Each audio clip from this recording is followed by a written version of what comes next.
Hi, my name is Heather Fitsenko. I'm a certified health coach, and I'm here to talk to you about having a healthy life. And title of my talk is Mindshift. Change your thoughts, change your life. So thanks to modern medicine, we all have a really good chance of living a long life, but only a small percentage of us will live a full life. What does that mean to live a full life? Well, the average lifespan today of a woman is 81, and the average health span of a woman is 63, which means we live about 20% of our lives unhealthy. What do you think you do that could be reducing your health span? When I was 27, I had a health crisis. I had major fatigue and pain throughout my body. I really thought the best of my years were behind me. I never thought I'd have a full-time job again.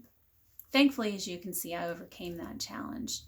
But I decided then I never want to be like that again. I want to live a full life. And now I really want to help other people live full lives too. This major health event required me to look at my life differently. I had to think differently.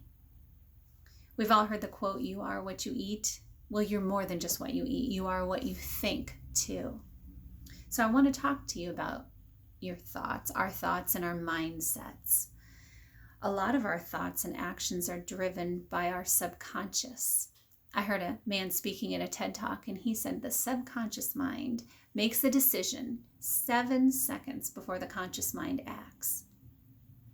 So if the subconscious mind is making decisions for us, where does it get its information? Well, I think one place is our upbringing. Our lifestyles are often formed in our upbringing. It's sometimes cultural or religious that affects our lifestyle and our diet choices. For example, if you were raised Jewish, another place that our upbringing or our lifestyle, our mindset is affected is media, worldviews. Society tells us how we should spend our money, what we should look like, what we should eat. Fernando Lamaz was a Billy Crystal character on Saturday Night Live.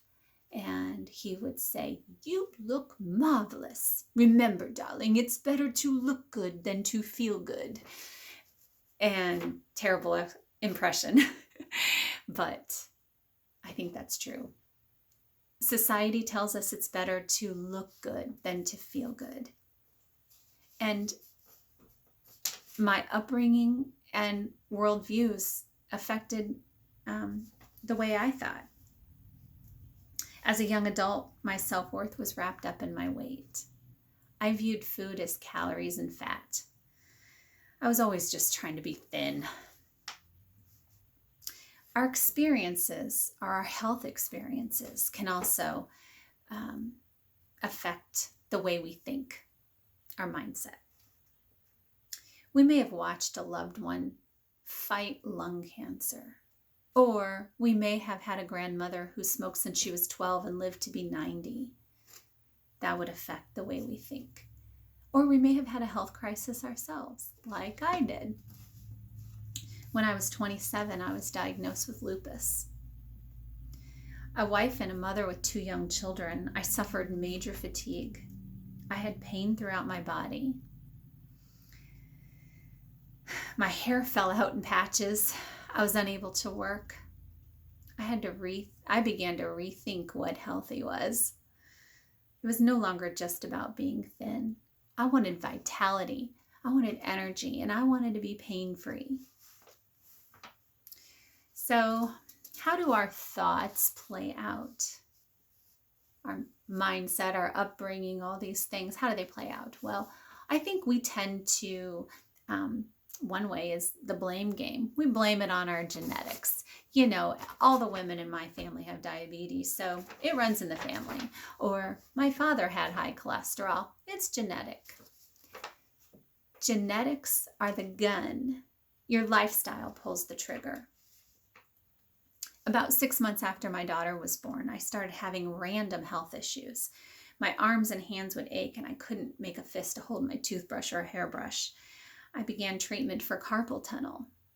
And then other symptoms, fever and fatigue, appetite loss. And then I formed a rash on my face. That was what tipped the doctors off.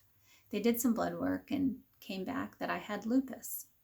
But I had more symptoms that kept coming. I had major mental fog, couldn't think. I couldn't hardly take care of myself, let alone my family. I couldn't work. My life was in a box. I couldn't see a future. And then I got angry. I was tired of taking prednisone and other medications that weren't healing me.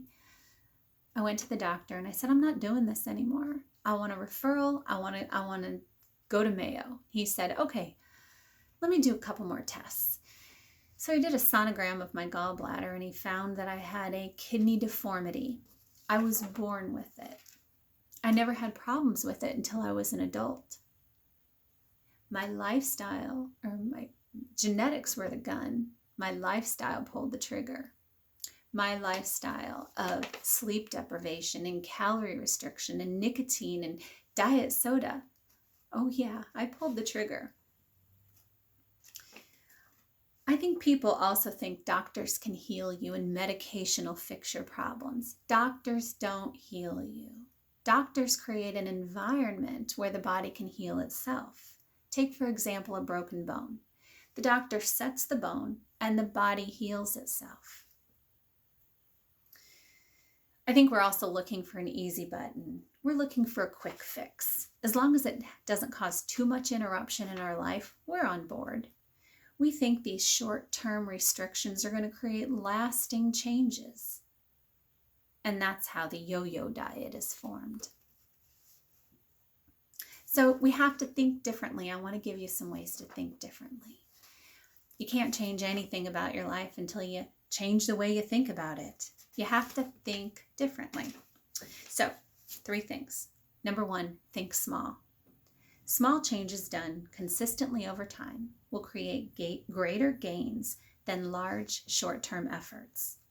To put it differently, John Maxwell said, "You will never change your life until you change something you do daily.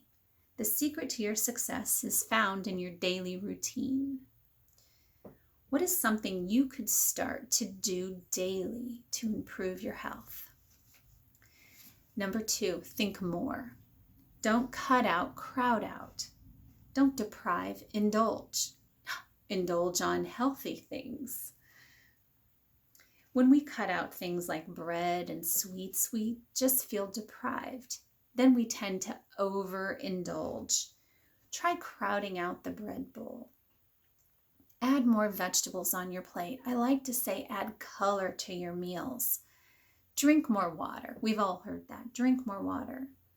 How about make a deal with yourself that you'll eat something healthy before you have your favorite treat, or drink a glass of water before you start to eat. Finally, think beyond the food. It's not just about the food.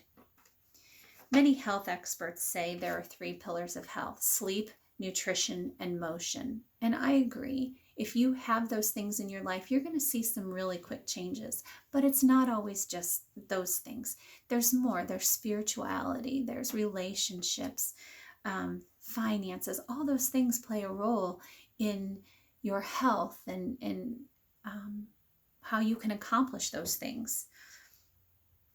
Think about this. If you're unhappy at your job, you're going to come home fatigued. You're going to be drained. You're going to stand at the counter, eating out of a bag, complaining to everybody in the house about how awful your workday was. Does that sound familiar?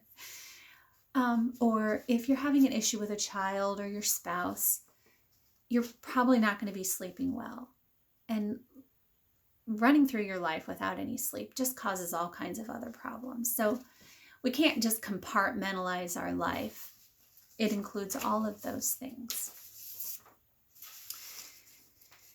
So give some thought to what you could be doing to increase your health span.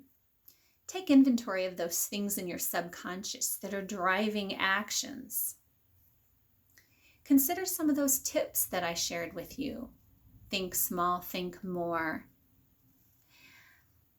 If you'd like to talk more specifically about your journey of better health, I would love to talk with you. Mahatma Gandhi said, "It is health that is the true wealth, not pieces of gold or silver." I couldn't agree more.